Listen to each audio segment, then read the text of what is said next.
අයිබෝවන් මම හර්ෂණ රුක්ෂාන් විදායක සභික සිවිල් බුද්ධි පෙරමුණ ස්තුතිවන්ත වෙනවා ආදරණීය ගෞරවනීය මාධ්‍යවේදී මහත්ම මහත්මින් සිවිල් දෙනාවත මාධ්‍ය ආවරණය ලබා දීම සම්බන්ධයෙන් අත වශයෙන්ම අද මේ අපි මේ මාධ්‍ය හමුවක් ඇඳවන්න ප්‍රධාන හේතුව තමයි දැන් මේ සතියේම මහා ඇඬියාවක් ඇහෙනවා. ඒ ඇහෙන්නේ ගුවන් තොටුපළ පැත්තෙන්. එතකොට හේතුව තමයි හිටපු අධ්‍යක්ෂක හර්ෂ අබේවික්‍රම මැතිතුමා අසීම සම්බන්ධයෙන් මේ අසීම සම්බන්ධයෙන් කරුණු මම හෙලි කරන්නම් මම කරුණු දක්වන්නම් මොහු අසුනාද නැත්නම් මොහු අස්කරාද කියන එක හර්ෂ අබේවික්‍රම යනු වර්තමාන මාලිමා ආණ්ඩුවේ ගුවන් තොටුපළේ අධ්‍යක්ෂක ධූරයට පත් කරපු පුද්ගලයෙක්. මොහු කලින් කොහෙද හිටියේ? මොහු කලින් හිටියේ රාජපක්ෂ කඳවුරේ. මොහුට විරුද්ධව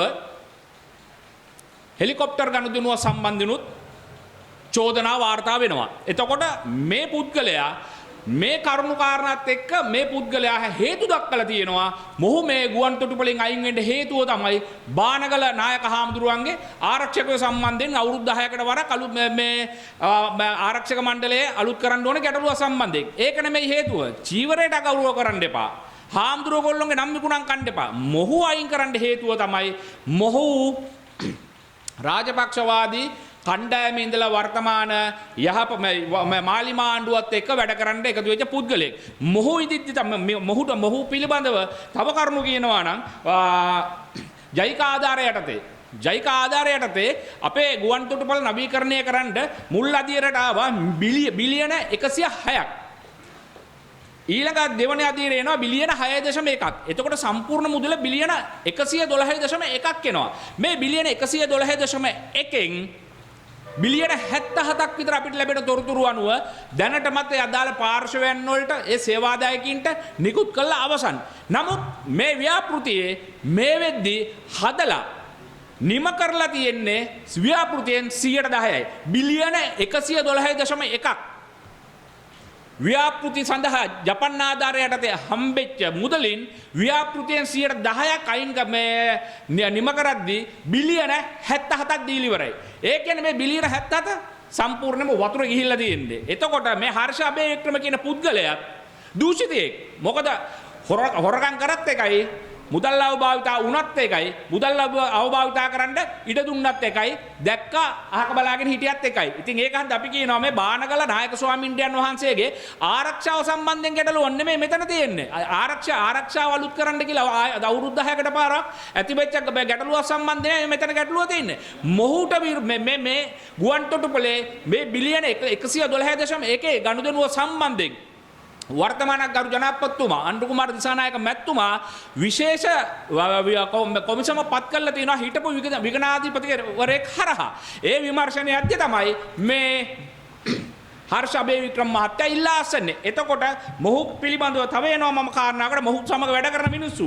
මොහු සමග වැඩ කරන අසිත කරුණාරත්න කියලා පුද්ගලයෙක් ව්‍යාපෘති ප්‍රධානී මේ බිලියන 112.1ට අදාළ ව්‍යාපෘතියේ ප්‍රධානියා තමයි අසිත කරුණාරත්න. ඊළඟ පුද්ගලයා ක්‍රිෂාන් සෙනවිරත්න මහත්මයා. මේ ක්‍රිෂාන් සෙනවිරත්න මහත්මයාගේ ආයතනයේ එන්ජේ පෙරේරා නැමැති ආයතනය තමයි මේ ව්‍යාපෘතියට මෑන් පවර් සප්ලයි කරන්නේ. සේවකයෝ සැපියුම් කරේ. මේ සේවකයන්ට අර්ථ සාධකයක්වත් දීලා නැහැ. ඒ පිළිබඳවත් යනවා කම්කරු දෙපාර්තමේන්තුවේ විමර්ශන නඩු ගිහිල්ලා තියෙනවා. එතකොට මේ කට්ටිය ගත්තාම අර නිකන් එක වල්ලේ පොල්. මොකද කොටි කැලේ මාරු වුණාට කොටියගේ පුල්ලි මාරු වෙලා නැහැ. ඉතින් ඒක හන්ද අපි කියනවා මේ සීලුම දෙනා එකතු වෙලා මේ ගුවන් තොටුපළේ නවීකරණ සඳහා අයින් කරපු ආධාර ලැබිච්ච ජයික ආධාර ජපන් ආධාරය යටතේ ලැබුණු බිලියන 112.1ක් මුල් අදියරේදී බිලියන 106ක් දෙවන අදියරේදී බිලියන 6.1ක් සම්පූර්ණ බිලියන 112.1ක් මුදල් හිතුම් මතයට විදන් කරලා තියෙනවා. ගරු ජනාධිපතිතුමනි මේ මිනිස්සු අයින් වෙලා ගියාට වැඩක් නැහැ. මේ මහජන මුදල් මෙව්වා ආධාර දුන්නට මෙව්වා අපි නැවතත් ගෙවන්න ඕනේ. මේ මහජන මුදල් අවභාවිතා කරන මිනිස්සු ඉන්න ඕනේ කොහෙද? නලින් ෆර්නෑන්ඩුල හිරේ ඉන්නවා. මහින්දානන්දල හිරේ ඉන්නවා. එස්.එම්. චන්ද්‍රසිරිලා හිරේ ඉන්නවා. එස්.එම්. රංජිත් හිරේ ඉන්නවා. එස්.එම්. චන්ද්‍රසිරිගේ නෝන හිරේ ඉන්නවා.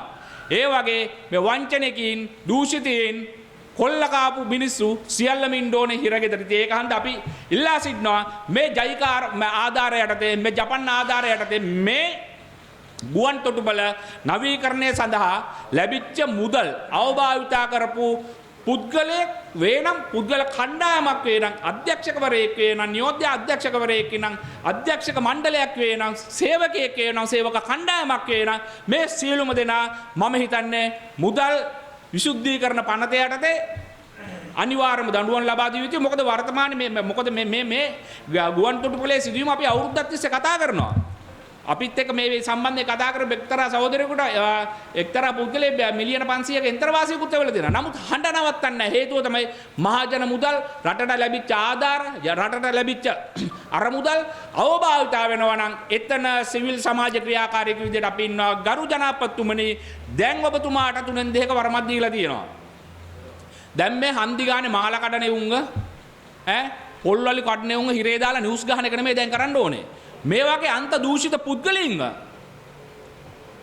නීතිය ක්‍රියාත්මක කළා උපරිම දඬුවම් දෙන්න ඕනේ. මොකද අල්ලස වංචාව දූෂණය භීෂණය මරගමින් තොර සමාජයක් බිහි කරන්න තමයි අති දෙවන්ත ජනවරමක් ඔබතුමාට ලබා දුන්නේ. එහෙනම් මේ හර්ෂ අබේවික්‍රම වැනි මිනිස්සු බොරුවට අපේ බානකල නායක හාමුදුරන්ගේ නම අවභාවිතා කළා නම විකුණන් කාලා ඔහුගේ නායක හාමුදුරන්ගේ ආරක්ෂාව සම්බන්ධයෙන් ඇතිවෙච්ච කතිකාවතන් නිසා තමයි ඔහු අයින් වුණේ. ඔහු අයින් කරේ කියන කරුණ දැක්කොට ඔහු අයින් කරන්න ප්‍රධාන හේතුව තමයි රුපියල් බිලියන 112.1ක් වෙන් කරලා අපිට ලැබිච්ච ජෛක ආධාර ජපන් ආධාර වලින් වෙච්ච ගනුදෙනු සම්බන්ධයෙන් තමයි ඔහු අයින් කරේ කියන එක අපි තරයේ ප්‍රකාශ කර සිටිනවා.